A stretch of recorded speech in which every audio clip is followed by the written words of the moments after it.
അടുത്ത എവിടെയെങ്കിലും ഉള്ളൊരു സ്ഥലത്തേക്ക് ഒരു വൺ ഡേ ട്രിപ്പ് പോകുന്ന കാര്യം പറയുമ്പം നമ്മുടെ മനസ്സിലേക്ക് കുറച്ച് സ്ഥലങ്ങൾ വരുമല്ലോ. അക്കൂട്ടത്തിൽ അങ്ങനെ എൻ്റെ മനസ്സിലേക്ക് പെട്ടെന്ന് വരുന്ന ഒരു സ്ഥലത്തിൽ ഒന്നാണ് ഈ പൊന്മുടി. വീണ്ടും നമ്മൾ അങ്ങോട്ട് ആകർഷിക്കുന്ന എന്തോ ഒന്ന് അവിടെയുണ്ട്. അതവിടുത്തെ പ്രകൃതി രമണീയത തന്നെയായിരിക്കും. ഒരു ചിത്രകാരൻ അദ്ദേഹത്തിൻ്റെ ക്യാൻവാസിൽ വരച്ചിട്ട ചിത്രങ്ങൾ പോലെ എത്ര മനോഹരമാണ് അവിടുത്തെ ഓരോ കാഴ്ചകളും. നീങ്ങുന്ന മേഘങ്ങളായിക്കോട്ടെ, ഇറങ്ങി വരുന്ന കോടമഞ്ഞായിക്കോട്ടെ, അവിടുത്തെ മരങ്ങളും എല്ലാത്തിനും എന്തോ ഒരു പ്രത്യേകതയുണ്ട്. അതുപോലെ പൊന്മുടി പോകുന്ന ഒരു മിസ് ചെയ്യാതെ കഴിക്കേണ്ട ഒന്നാണ് അവിടുത്തെ കപ്പയും ചമ്മന്തിയും. നല്ല ആവി വറുക്കുന്ന ചൂട് കപ്പയും ആ ചമ്മന്തിയുടെയൊക്കെ ടേസ്റ്റ് ഒന്ന് വേറെ തന്നെയാണ്.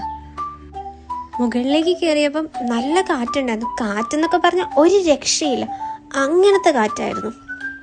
പിന്നെ മലമുകളിൽ നിന്ന് കോടമഞ്ഞ് ഇങ്ങനെ താഴേക്ക് ഇറങ്ങി വരുന്നുണ്ടായിരുന്നു. അതൊക്കെ കാണാൻ തന്നെ എന്ത് രസമായിരുന്നു, എന്ത് തണുപ്പായിരുന്നു അവിടെ നിൽക്കുമ്പം. നമ്മളെ ബേബീസിനും ഇതൊക്കെ നല്ല ഇഷ്ടപ്പെട്ടു.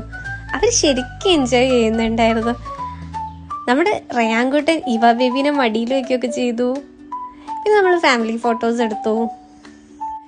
ചെറുതായിട്ടൊന്ന് മഴ തുള്ളിയിടുന്നു എന്ന് കണ്ടപ്പം നമ്മൾ മെല്ലെ താഴേക്ക് ഇറങ്ങി. പക്ഷേ അവിടുത്തെയൊക്കെ കാലാവസ്ഥ അങ്ങനെയാണല്ലോ, പെട്ടെന്നായിരിക്കും മാറിക്കൊണ്ടിരിക്കുക. നമ്മൾ താഴേക്ക് ഇറങ്ങുമ്പോഴേക്ക് വെയിൽ തുടങ്ങി.